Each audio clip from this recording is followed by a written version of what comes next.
जम्मू में कांग्रेस के वरिष्ठ नेता गुलाम नबी आजाद के सम्मान में गांधी ग्लोबल फैमिली के नाम से कार्यक्रम हुआ। इसमें आनंद शर्मा, कपिल सिब्बल, भूपेंद्र सिंह हुड्डा समेत तमाम वे नेता शामिल हुए जो G23 से जुड़े हैं।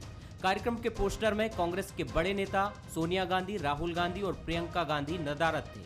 पोस्टर में उन नेताओं को तरजीह दी गई थी जो कांग्रेस से खफा चल रहे हैं। वैसे ये राजनीतिक कार्यक्रम नहीं था, लेकिन गांधी फैमिली के नाम पर सम्मेलन हुआ। खबरें यह है कि असंतुष्ट नेता पार्टी में लोकतंत्र के मुद्दे पर चर्चा करेंगे। अब ये कांग्रेस में सुधार के संकेत है या फिर टूट के, कहना मुश्किल है। कांग्रेस से जुड़ी एक और खबर को लेकर जम्मू से आते हैं बुरहानपुर।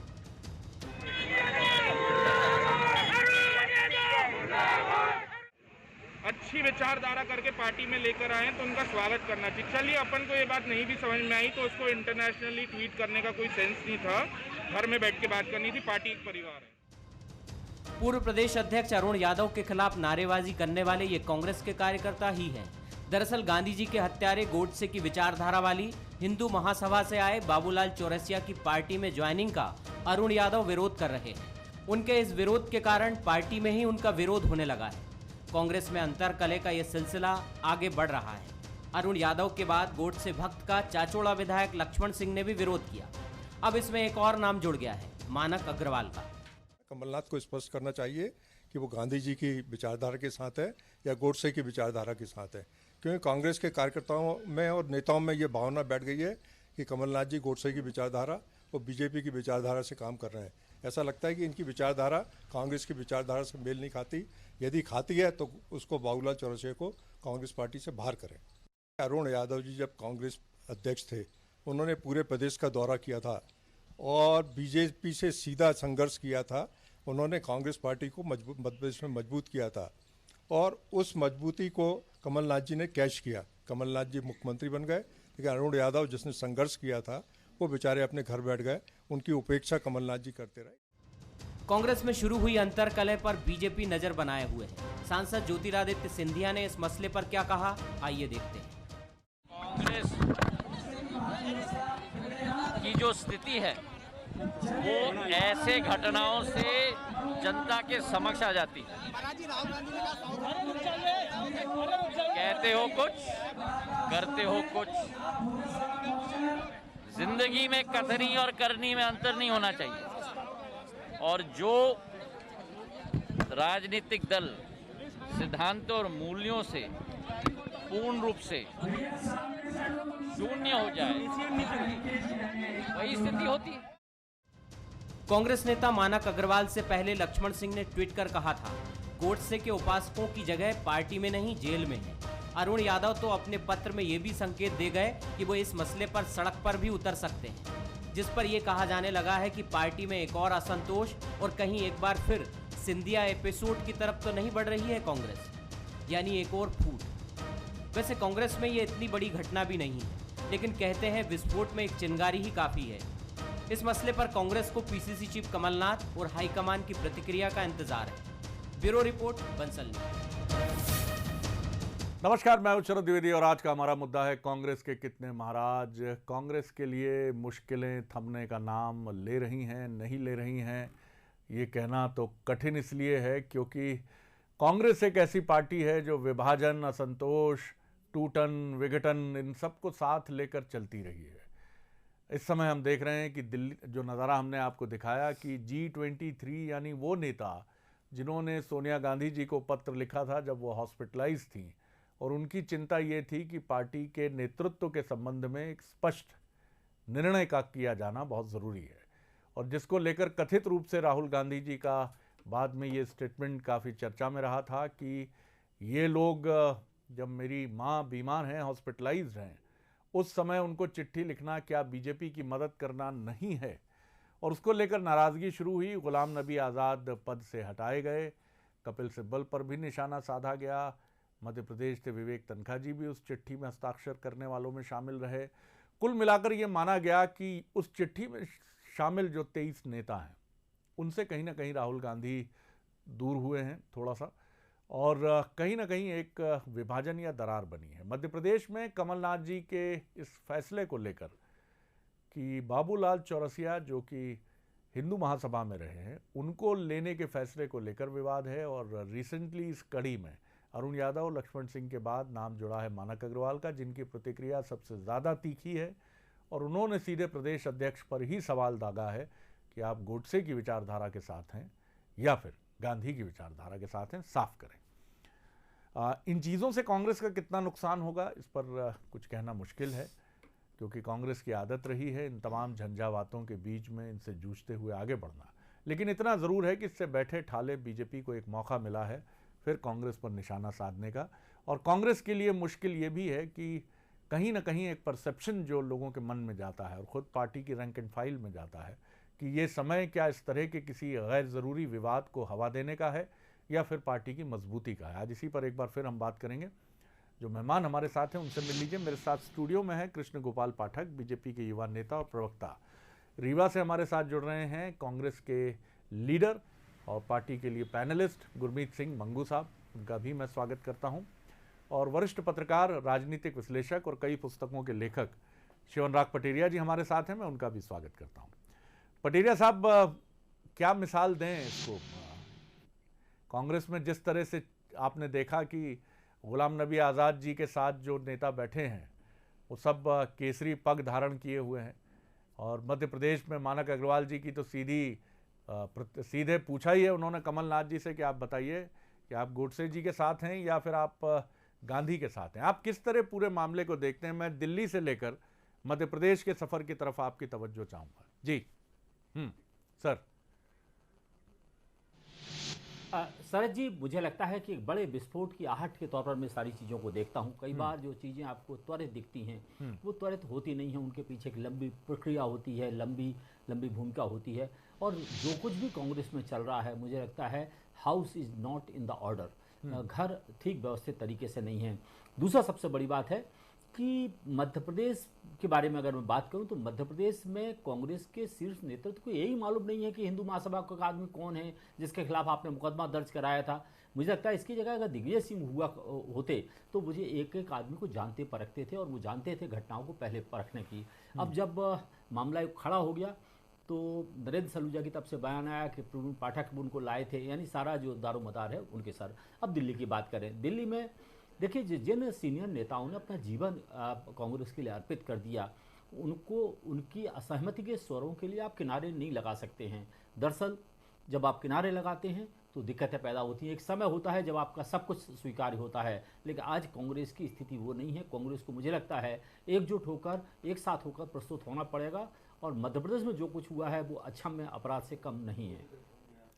मंगू साहब की तरफ मैं रुख करता हूं, गुरमीत सिंह साहब की तरफ, जो शहर कांग्रेस अध्यक्ष भी हैं रीवा के। गुरमीत जी, दिल बड़ा कसमसाता भी होगा, कहता भी होगा, मैं समझता हूं कि यहाँ वो बातें आप नहीं कह सकते हैं, लेकिन दिल तो कहता होगा कि क्या है ये मसले, क्यों हो रहे हैं ये ज़बरदस्ती। और ख़ास तौर से ये जो बाबूलाल चौरसिया जी हैं, अरे भैया बाबूलाल चौरसिया जी कौन से खेवनहार हैं पार्टी के, जिनके पीछे इतनी बहस छेड़ दी गई है।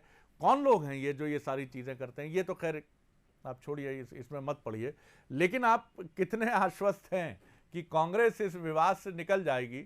विवादों से निकलती रही है, बड़े बड़े मसले आए हैं, इससे कई गुना चुनौतीपूर्ण मसले आए हैं, लेकिन फिर भी मध्य प्रदेश में ये चल क्या रहा है सर? इस पर तो थोड़ी रोशनी डालनी पड़ेगी आपको ईमानदारी से।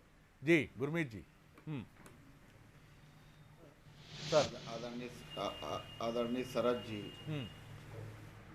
और आदरणीय पटेरिया जी के शब्दों को मैं सुन रहा था, आहट की बात कर रहे थे, तो मेरा तो ये मानना है कि ये सब दौर आते हैं। आज़ादी की लड़ाई की जब बात आएगी तब भी बहुत सारी आहटें आई, लेकिन गांधीवादी विचारधारा के साथ कांग्रेस सबको, उस समय भी गोडसे के बहुत सारे अनुयायी रहे होंगे जिन्होंने महात्मा गांधी जी के साथ लाइन खींचते हुए, अपनी गलतियों को महसूस करते हुए आज़ादी की लड़ाई में शामिल हुए और उन्हें स्वीकार भी किया कि हम गलत लाइन पे चल रहे हैं। अब आज जो बात आ रही है बाबूलाल चौरसिया जी की, तो बाबूलाल चौरसिया जी, हिंदू महासभा की बात हो रही है, लेकिन इससे पहले वो कांग्रेस पार्टी के सदस्य हुआ करते थे। आज अगर गोडसे की विचारधारा का कोई व्यक्ति अपनी गलती मान लेता है कि नहीं साहब हमसे गलती हुई है। ये बात आप ही की पार्टी के वरिष्ठ नेता क्या नहीं समझ पा रहे हैं? वो रहता है आप ही की पार्टी के वरिष्ठ नेता, आपके पूर्व प्रदेश अध्यक्ष अरुण यादव जी, लक्ष्मण सिंह जी, मानक अग्रवाल जी, सर मैं जब गुरमीत सिंह जी इस बात को समझ रहे हैं, और वो मैं नहीं कहूंगा छोटे बड़े कार्यकर्ता की बात, लेकिन 3 बड़े नेता, सांसद रहे लक्ष्मण सिंह जी, प्रदेश अध्यक्ष रहे अरुण यादव, मानक अग्रवाल जी मीडिया सेल के हेड रहे, सर क्या तो इस पर तो कुछ बोलिए। मेरा निवेदन अरुण यादव जी, लक्ष्मण सिंह जी सब वरिष्ठ हैं।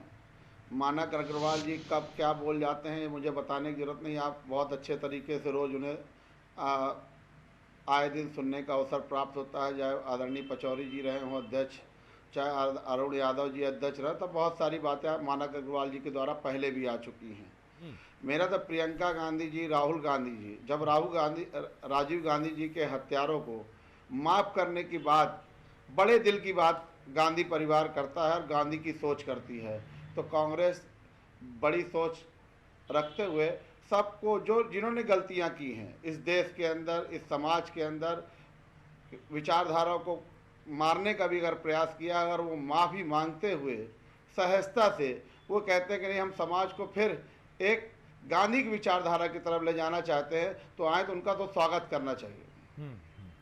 चलिए, मानक अग्रवाल जी पर तो आप बोले, लेकिन 2 नेताओं पर बात सही है। ये सवाल हमारे मन में भी है कि जब गुरमीत जी इतने अच्छे तरीके से इस बात को समझ रहे हैं, तो बाकी लोग क्या समझ नहीं रहे हैं या खामखान तूल देने की कोशिश कर रहे हैं? मैं समझूंगा कृष्ण गोपाल पाठक जी से उनकी पार्टी का विषय नहीं है, कांग्रेस का विषय है, लेकिन किनारे बैठकर मुस्कुराते हुए अपने मुख्य प्रतिद्वंदी के आंतरिक विषयों पर भी टीका टिप्पणी करना राजनीतिक दलों का एक प्रिय शगल रहा है। क्या कहेंगे पाठक जी? देखिए शरद जी, परसेप्शन क्या सेट हुआ है उस पर तो मैं नहीं जाना चाहूँगा, लेकिन इतना ज़रूर कहना चाहूँगा कि कांग्रेस के चेहरे का पर्दाफाश हो गया है।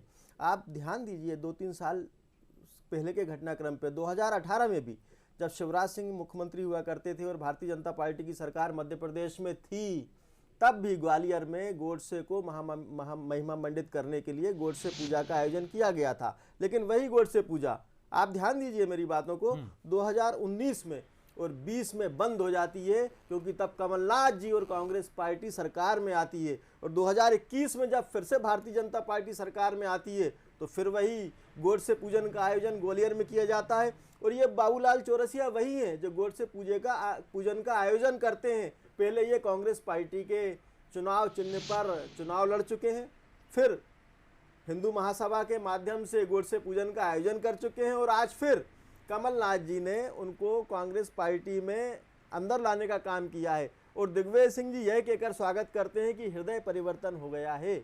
मैं समझता हूं कि कांग्रेस का चेहरा पूरी तरीके से पर्दाफाश हो गया है। दरअसल शरद जी, कांग्रेस पार्टी ने पूरे देश में बहुत सारे अराजकता फैलाने वाले टूल किट बना रखे हैं। आप देखिए राहुल गांधी जी किसके फेवर में जाकर खड़े होते हैं जेएनयू में, भारत तेरे टुकड़े होंगे इंशाल्लाह इंशाल्लाह जैसे नारे लगाने वाले देशद्रोहियों के साथ खड़े होते हैं। अफजल हम शर्मिंदा है तेरे कातिल जिंदा है जैसे नारे लगाने वालों के खिलाफ राहुल गांधी का समर्थन और उनकी पार्टी के नेताओं का समर्थन सुप्रीम कोर्ट तक में पहुंचता है कि अफजल गुरु की फांसी की सजा माफ कर दी जाए। शाहीन बाग और अवार्ड वापसी गैंग तो आप जानते ही होंगे, जैसे 2014 में नरेंद्र मोदी देश के प्रधानमंत्री बनते हैं, कांग्रेस पार्टी द्वारा नवाजे गए लोग अवार्ड वापसी करने का काम करते हैं। और आज इस अराजक आंदोलन में जो दिल्ली में चल रहा है, एक मिनट सुन लीजिए आपके साथी क्या कह रहे हैं, सुन लीजिए, आपको जवाब देने में सहूलियत होगी। जी मंगू जी बोलिए। पाठक जी बोलिए। पाठक जी, गोविंदाचार्य जी भी आपकी पार्टी के गोविंदाचार्य जी पे जा रहे हैं और आज वो लूप लाइन में हैं, और लूप लाइन के बाद मेरी बात सुनिए, उमा भारती जी ने जब पार्टी बनाई तो आपके खिलाफ कितनी बातें की हैं।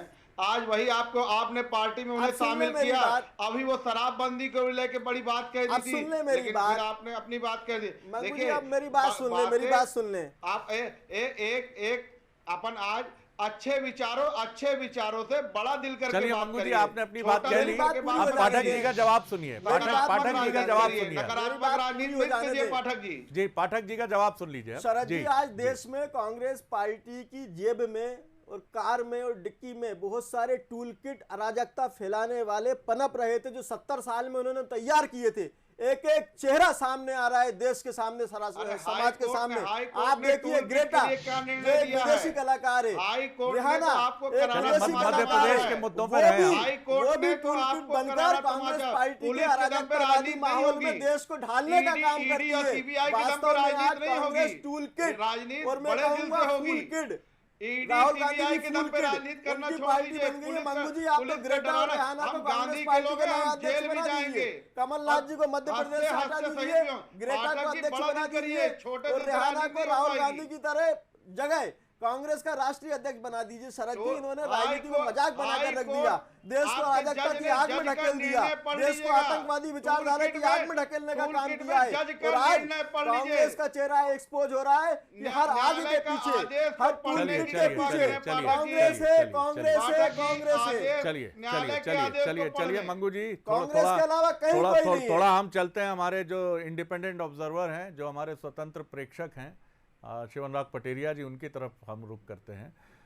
पटेरिया जी, आप इस जिस तरह से हमने राष्ट्रीय परिप्रेक्ष्य को देखा है, बीजेपी की एक बड़ी मजबूत कोशिश है कि ये सही मौका है, strike the iron when it is hot. लोहे पर गर्म है लोहा तो चोट करिए। पुडुचेरी में चुनाव सामने है, नतीजे भी मई में सामने होंगे, लेकिन सरकार गिर गई। कांग्रेस का आरोप है बीजेपी ने गिरा दी। तृणमूल कांग्रेस में धड़ाधड़ विकेट गिर रहे हैं और बीजेपी की तरफ आ रहे हैं वो नेता जो तृणमूल कांग्रेस का हिस्सा थे, बीजेपी बिल्कुल लेकर आ रही है। मध्य प्रदेश में 22 लोग आ ही गए, मध्य प्रदेश बीजेपी का हिस्सा हो गए।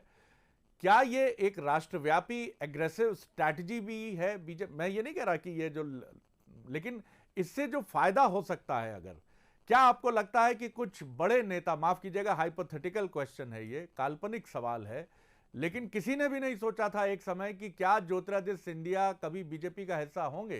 क्या आपको लगता है कि सवाल सिर्फ ज्योतिरादित्य सिंधिया तक ही ये मसला नहीं थमेगा, आगे कुछ और बड़े नाम भी हो सकते हैं? जी पटेरिया साहब। शरद जी, आपके चैनल पर कुछ महीने पहले मैंने कहा था ये बड़ा गेम प्लान है और एक बड़े गेम प्लान का ज्योतिरादित्य सिंधिया एक छोटा हिस्सा है। दरअसल मध्य प्रदेश से कई विकेट, बड़े विकेट अगर गिर जाएं तो आप उसके लिए मत कहिएगा कि कोई मैंने भविष्यवाणी की थी, लेकिन वास्तव में मुझे लगता है कि आने वाले कुछ समय में कांग्रेस के तमाम बड़े नेता कोई बड़ा फैसला कर सकते हैं। तो फैसला क्या होगा ये आप सबके सामने होगा, लेकिन सही है एक बड़े गेम प्लान का छोटा। पटेल साहब, इसी से मेरा एक सप्लीमेंट्री सवाल है कि इसका संबंध कांग्रेस, मध्य प्रदेश कांग्रेस नेतृत्व से नहीं है। क्या वो कांग्रेस की वर्तमान दशा दिशा से असंतोष और अपने भविष्य की तथाकथित सुरक्षा को लेकर ये फैसला करेंगे या कर सकते हैं? माफ कीजिएगा जी। सर, निश्चित तौर पर अगर आपको अपना भविष्य असुरक्षित दिखाई देता है, अगर आपको अपना कल असुरक्षित दिखाई देता है, अगर आपको अपना भविष्य कहीं दिखाई नहीं देता है, तो व्यक्ति फैसला करता है। देखिए, जो अवसर दे रहे हैं उनकी कोई गलती नहीं है। देखिए, हर व्यक्ति राजनीति में आता है राजनीति करने के लिए, साधु सन्यासी होने के लिए कोई नहीं आता है। तो अगर वो किसी दल में जा रहे हैं, वो बीजेपी भी हो सकती है, कोई दूसरा दल भी हो सकता है, लोग तरह तरह से जाते हैं। सबसे बड़ी बात है कि अपने घर को आप सुरक्षित नहीं रख पा रहे हैं और आरोप दूसरों पर लगा रहे हैं। सबसे पहले अपने घर को ऑर्डर में लाइएगा। जैसे मध्य प्रदेश में तमाशा हुआ, मध्य प्रदेश में बाबूलाल चौरसिया कितने वोट दिला देंगे, लेकिन एक बेवजह आपने तमाशा खड़ा कर दिया। गुलाम नबी आज़ाद को जिस तरह से आप दरकिनार कर रहे हैं, लगभग 2 दर्जन कांग्रेस के बड़े नेता कश्मीर घाटी में डटे हुए हैं। सबसे बड़ी बात है अवसर आप दे रहे हैं। राजनीति में हर व्यक्ति की अपनी राजनीतिक महत्वाकांक्षा होती है। एक बहुत ही सीनियर कांग्रेस नेता होते थे कृष्णपाल सिंह जी, उनसे मेरी व्यक्तिगत बातचीत हुई सिविल लाइन्स में। उन्होंने कहा, देखिए पटेल जी, आप भी पत्रकारिता करने के लिए कटोरा लेकर भीख मांगने की योजना के तहत भोपाल नहीं आए हैं, आप पत्रकारिता करना चाहते हैं। पैसे से उनका तात्पर्य नहीं था, और हम भी राजनीति में कटोरा लेकर नहीं आए हैं, हमारी अपनी कुछ महत्वाकांक्षाएं हैं। तो दरअसल महत्वाकांक्षाओं की प्रतिपूर्ति जब आपको नहीं दिखाई दी, आपको लगता है आपका फ्यूचर खतरे में, आपका भविष्य खतरे में है, आपका सोच खतरे में है, तो लोग बड़े फैसले करते हैं। मुझे लगता है कांग्रेस के पास अभी भी वक्त है, चीज़ों को ठीक कर लीजिएगा, अपने लोगों से बात कर लीजिएगा। तो आप इसका सिरा दिल्ली में भी देखते हैं मुख्य रूप से कि ये केंद्रीय स्तर पर जो स्थितियां बन रही हैं, ये असंतोष व्यापक तौर पर उससे निकलकर सामने आया। पटेल साहब, बहुत संक्षिप्त जवाब चाहूंगा, फिर एक एक अपने पॉलिटिकल मित्रों की रिएक्शन लूंगा मैं। जी जी जी कुल मिला के जो पूरा माहौल है कैटलिस्ट की भूमिका अदा कर रहा है। दिल्ली में जो कुछ तमाशा हो रहा है उसी का असर अरुण यादव पे हो रहा है। नहीं तो बाबूलाल चौरसिया इतने बड़े आदमी नहीं थे, लेकिन मीनाक्षी नटराजन, लक्ष्मण सिंह, मानक अग्रवाल सारे के सारे लोग पिल पड़े हैं। इसका मतलब है कि वो भी राजनीतिक माहौल को भांप रहे हैं। मंगू जी, संक्षिप्त प्रतिक्रिया, वक्त कम है, लेकिन फिर भी मैं चाहूँगा कि एक रिएक्शन आप दोनों का मैं तरीके से सलीके से ले सकूँ। आखिर सबसे पहले जो पटेरिया साहब ने बात की कि आपका घर जो है वो व्यवस्थित होना चाहिए, सबसे पहला मसला तो ये। और घर व्यवस्था का मतलब है कि घर का मुखिया जो है, यानी केंद्रीय नेतृत्व, सोनिया जी, राहुल जी और तमाम बड़े जी जो इस समय आपकी पार्टी के केंद्रीय नेतृत्व का हिस्सा हैं, वो सबसे पहले अपने को वेल प्लेस्ड करें। वो एक अच्छी सकारात्मक बॉडी लैंग्वेज के साथ एक मैसेजिंग करें कि कांग्रेस वापस लौट रही है। ये मैसेज देना केंद्रीय नेतृत्व की तरफ से कि हमें G23 की परवाह नहीं है, कपिल सिब्बल साहब को जो कहना हो कहें, गुलाम नबी आज़ाद जैसी टिप्पणी करें, मध्य प्रदेश कांग्रेस में जो कुछ चल रहा है हमें इससे मतलब नहीं है, कमलनाथ निपटें ना निपट पाएं, बाकी वहाँ पर क्या स्थिति बने। क्या ऐसी अराजकता की स्थिति से, क्या इस तरह के मंथन से कोई हल निकलेगा या हालाहल ही निकलेगा सर इससे? तो जी जी शरद भैया जी, सारी चीज़ें व्यवस्थित हैं। मैं पटेरिया जी की एक बात से पूर्णतः सहमत हूँ और साथ में उन्होंने बहुत अच्छा उदाहरण कृष्णपाल जी का दिया। महत्वाकांक्षा एक छोटा सा कार्यकर्ता है उसको भी है, उससे थोड़ा सा बड़ा है उसको भी है, और जो और ऊपर बैठा हुआ है उसको भी है। तो आदमी की महत्वाकांक्षा जब और बढ़ जाती है कि नहीं इससे और ज़्यादा चाहिए, उसके लिए कहीं ना कहीं वो अपने स्तर पे जो भी उसकी भूमिकाएं होती हैं उस भूमिका को लेने के लिए, छीनने के लिए तरह तरह की अपने कार्य करता है जो उसे करना चाहिए। और घर व्यवस्थित है। आदरणीय सोनिया गांधी जी, आदरणीय प्रियंका गांधी जी, आदरणीय राहुल गांधी जी के मार्गदर्शन पे हम सब कांग्रेस के कार्यकर्ता मजबूती के साथ काम कर रहे हैं। और मध्य प्रदेश के हमारे मुखिया आदरणीय कमलनाथ जी, पूर्व मुख्यमंत्री जी, उनके मार्गदर्शन पे किसान आंदोलन हो, डीजल पेट्रोल की महंगाई का संघर्ष हो, कांग्रेस का एक एक कार्यकर्ता उनके मार्गदर्शन पर संघर्ष कर रहा है। पाठक साहब, कंक्लूडिंग रिएक्शन। देखिए शरद जी, मैं साफ तौर पर कांग्रेस के आज सभी कार्यकर्ताओं को प्रदेश और देश के आह्वान करना चाहूँगा कि कांग्रेस की अराजकता फैलाने वाले टूल किट और उपक्रमों को पहचाने, चाहे वह किसान आंदोलन हो, चाहे शाहीन बाग हो, चाहे अवार्ड वापसी गैंग हो, चाहे बाबूलाल चौरसिया जैसे लोग हों, उनको पहचानते हुए आज हमें महत्वाकांक्षा पालनी होगी, कांग्रेस के कार्यकर्ताओं को भी पालनी होगी। देश को बचाने की, भ्रष्टाचार मिटाने की, आतंकवाद मिटाने की, अलगाववाद मिटाने की, अराजकता मिटाने की। तो मैं उनको आह्वान करता हूं, आमंत्रित करता हूं कि हम भारतीय जनता पार्टी के लोग और हमारे प्रधानमंत्री नरेंद्र मोदी जी वही महत्वाकांक्षा पालकर देश में आगे बढ़ रहे हैं कि हम आतंकवाद हटाएंगे, भ्रष्टाचार मिटाएंगे, अराजकतावादी भेदभाव करेंगे। हम आपका स्वागत करते हैं हमारे परिवार में आकर, भारतीय जनता पार्टी परिवार में आकर भारतीय जनता पार्टी के साथ चले, देश को बचाने के लिए काम करें, कांग्रेस के अराजकतावादी चेहरे को पूरी तरीके से कुचलने के लिए काम करें। वास्तव में आज देश और समाज, कांग्रेस के कार्यकर्ता भी समाज का हिस्सा है, देश का हिस्सा है। उनसे आशा करता है, अपेक्षा करता है ऐसे तत्वों को, चाहे राहुल गांधी हो, चाहे ग्रेटा हो, चाहे रेहाना हो, चाहे सोनिया गांधी हो, चाहे दिग्विजय सिंह जी हो, इनसे अराजकता फैल रही है, एक तरफ करें, बेनकाब करें, अच्छे लोगों के साथ जुड़े। भारतीय जनता पार्टी आज उनको आमंत्रित करती है। किसान आंदोलन की बात कीजिए, भारतीय जनता पार्टी 90 दिन से किसान आंदोलन में बैठा है, उसकी चर्चा नहीं कर रहा है, टूल किट की चर्चा कर रहे हैं। हमने 200 से किसान ऊपर 7 होगा, उसकी चर्चा नहीं कर रहा है। पेट्रोल 100 के पार हो गया, उसकी चर्चा नहीं कर रहा है। बिजली का बिल बढ़ गया, उसकी चर्चा नहीं कर रहा है। अरे टूल किट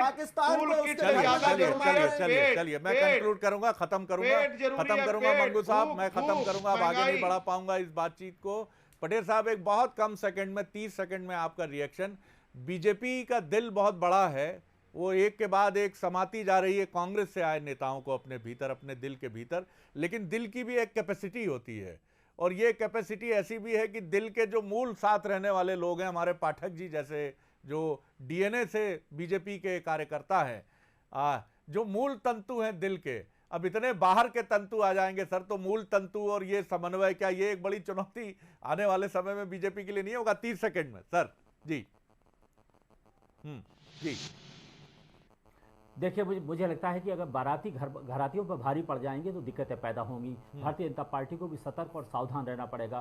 कांग्रेस की जो दुर्दशा वो इसी कारण से हुई है कि घरातियों पर बाराती भारी पड़ने लगे थे। दरअसल वहाँ भी खूब वही खेल खेला गया जो आज भारतीय जनता पार्टी खेल खेल रही है। तो भाजपा ने दूज का बायना तीज को कांग्रेस को दिया है, लेकिन बायना कुछ ऐसा ना हो जाए कि दिक्कतें पैदा हो जाएं। जी पाठक साहब, बहुत सेकंड, हमारा तो नारा है 30 सेकंड, तेरा वैभव अमर रहे मां, हम दिन चार रहे ना रहे। हम व्यक्तिगत महत्वाकांक्षा के लिए कुछ नहीं कर रहे हैं। हमारा एकमात्र उद्देश्य भारत को शिखर पर पहुंचाना और नरेंद्र मोदी जी और भारतीय जनता पार्टी सारे भारतीयों को अपनाकर उसी शिखर पर भारत को पहुंचाना चाहते हैं। आपके कंधे भी दूसरे दलों से बीजेपी में आए नेताओं को ढोने के लिए नहीं बने हैं। ये भी आपको ध्यान रखना होगा। बहुत धन्यवाद मंगू जी, धन्यवाद पाठक जी, धन्यवाद शिवनराव पटेरिया जी, बहुत शुक्रिया।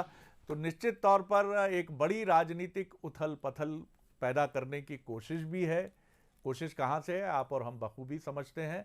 और सबसे महत्वपूर्ण बात है कि उथल पुथल इसलिए है कि वो पार्टी जो बीजेपी के मुख्य प्रतिद्वंदी के तौर पर उभरती रही है और हमेशा से रही है, कांग्रेस की हम बात कर रहे हैं, उस पार्टी में भी कुछ ऐसी उथल पुथल है कि वो उथल पुथल बीजेपी को प्रेरित भी करती है कि आप इस उथल पुथल का फायदा उठा लीजिए और इस उथल पुथल से अपनी मुख्य प्रतिद्वंदी पार्टी को और कमजोर करने का एक मजबूत औजार भी बना लीजिए। इसको तो कांग्रेस को समझना होगा कि उसके भीतर की ये बेचैनी बीजेपी को कितना फायदा पहुंचा रही है। नमस्कार।